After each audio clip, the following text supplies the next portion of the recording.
Hai semua, kembali lagi di pembacaan kita di buku Accounting Series 1 Christ the Way untuk hari yang ke-128. So, macam biasa sebelum kita mulakan pembacaan kita pada hari ini, mari kita berdoa. Tuhan adalah Bapa kami yang bertakhta dalam kerajaan syurga, sertai kami dalam pembacaan kami hari ini, berikan kami hikmat kebijaksanaan Tuhan agar kami dapat memahami segala firman Engkau yang disampaikan di dalam buku ini. Terima kasih Tuhan, ampunkan dosa pelanggaran kami, semua ini saya serahkan dalam nama Tuhan Yesus Kristus yang telah menjadi juru selamat dan penebus kami. Amin. So, mari kita baca dalam hari yang ke-128, Matius 12 ayat 22 hingga 50.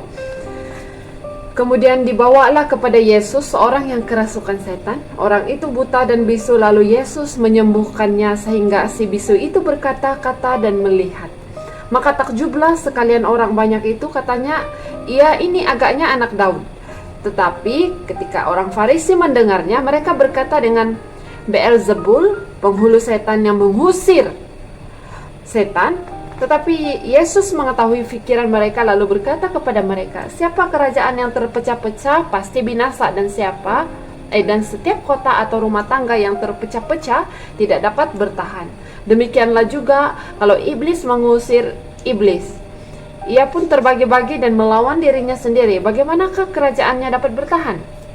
Jadi jika aku mengusir setan dengan kuasa Beelzebul, dengan kuasa siapakah pengikut-pengikutmu mengusirnya?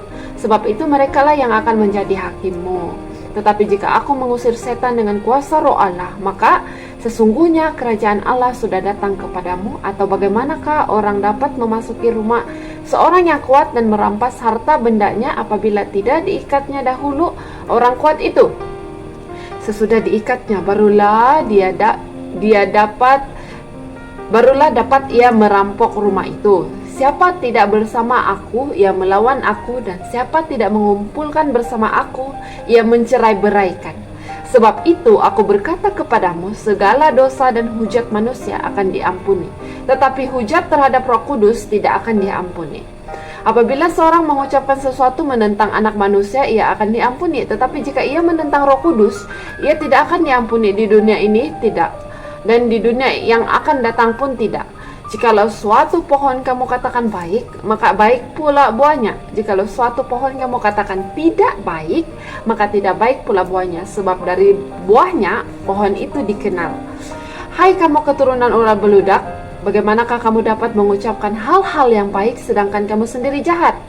Karena yang diucapkan mulut meluap dari hati. Orang yang baik mengeluarkan hal-hal yang baik, perbendaharaannya yang baik, dan orang yang jahat mengeluarkan hal-hal yang jahat dari perbendaharaan yang jahat.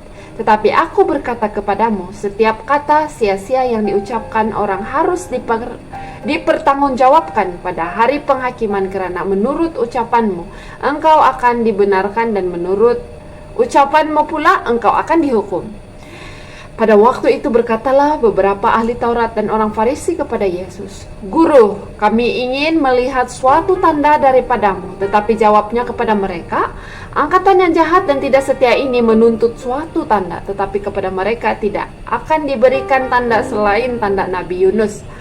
Sebab seperti Yunus tinggal di dalam perut ikan 3 hari 3 malam, demikian juga anak manusia akan tinggal di dalam rahim bumi 3 hari 3 malam.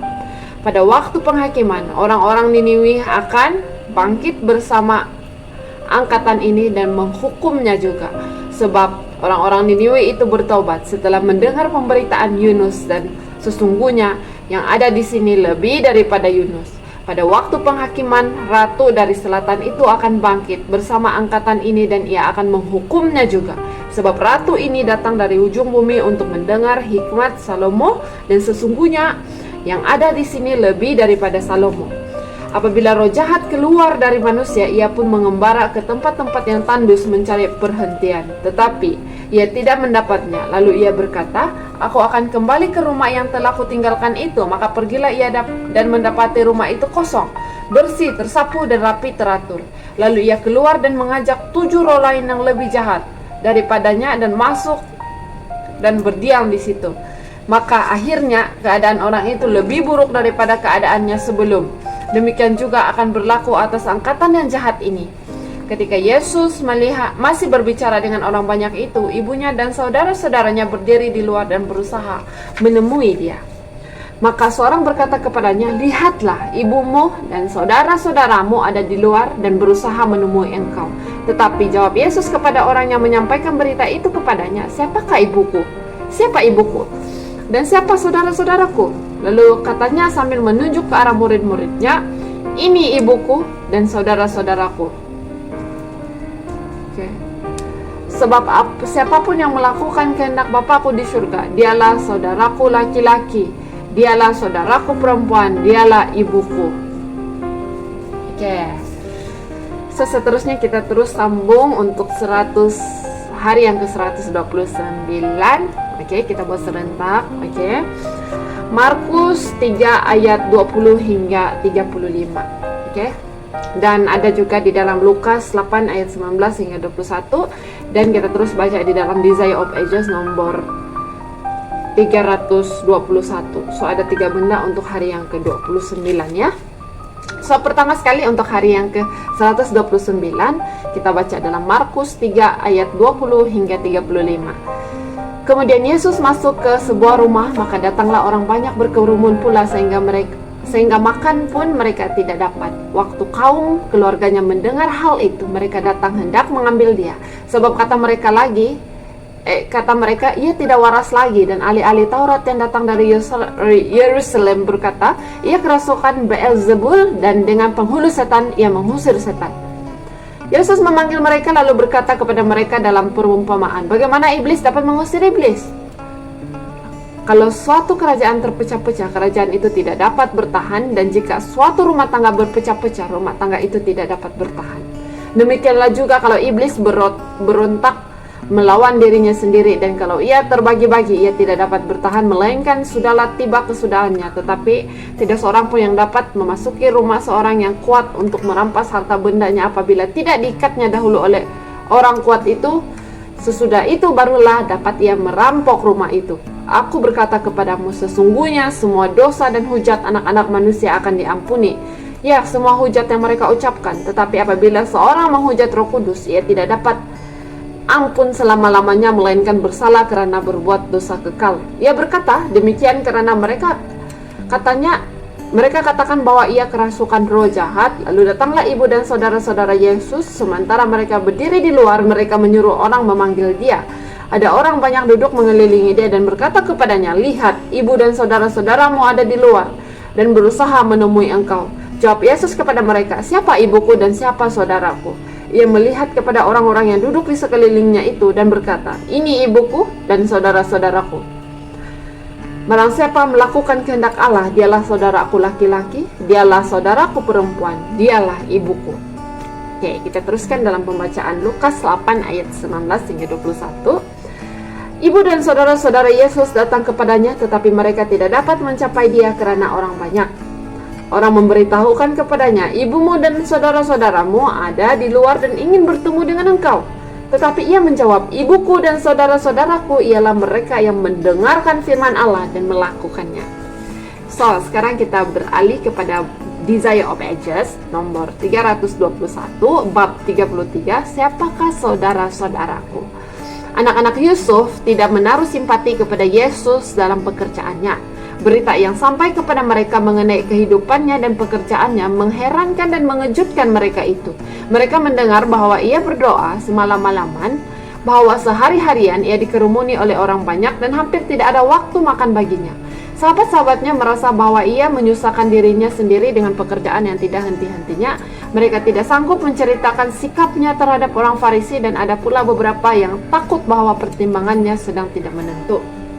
Saudara-saudaranya mendengar tentang ini dan juga tuduhan yang dihadapkan oleh orang-orang Farisi bahwa ia membuangkan setan dengan kuasa setan.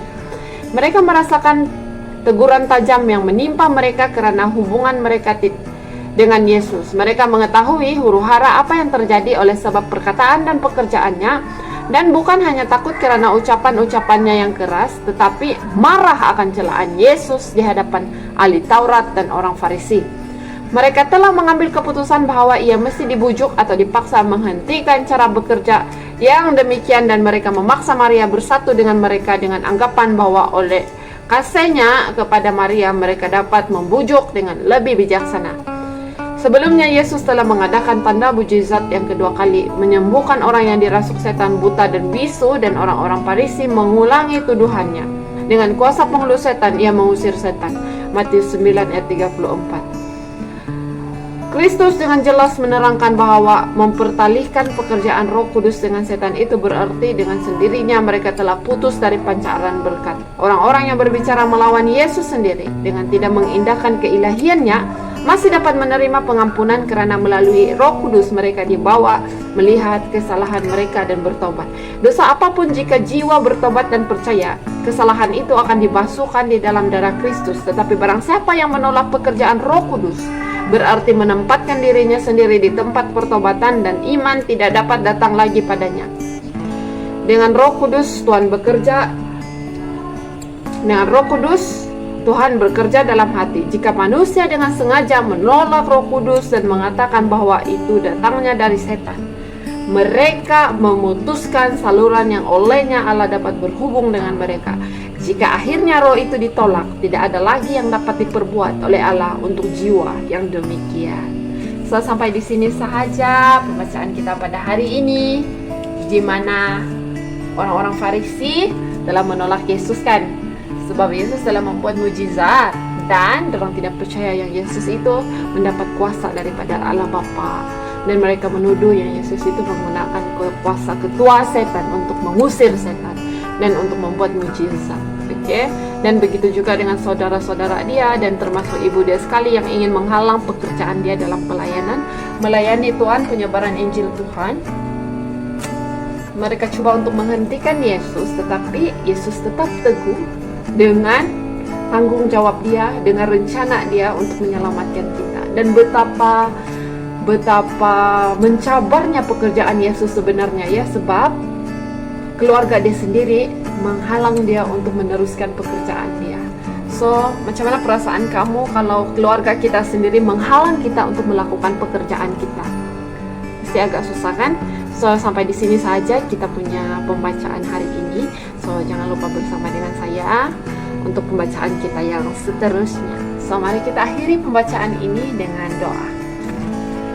Ya Tuhan, Allah Bapa kami yang bertakhta dalam kerajaan surga, terima kasih Tuhan, Engkau telah mengingatkan kami bahwa siapa yang mempercayai Engkau, siapa yang mengikut ajaran Allah Bapa adalah saudaramu dan ibumu.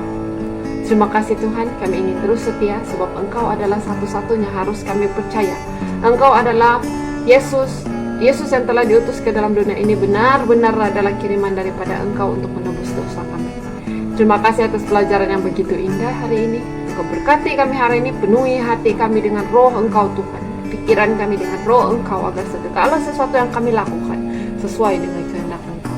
Ampunkan dosa pelanggaran kami Tuhan. Semua ini saya serahkan dalam nama Tuhan Yesus Kristus yang telah menjadi juru selamat dan penebus kami. Amin. Terima kasih dan Tuhan memberkati. Bye-bye.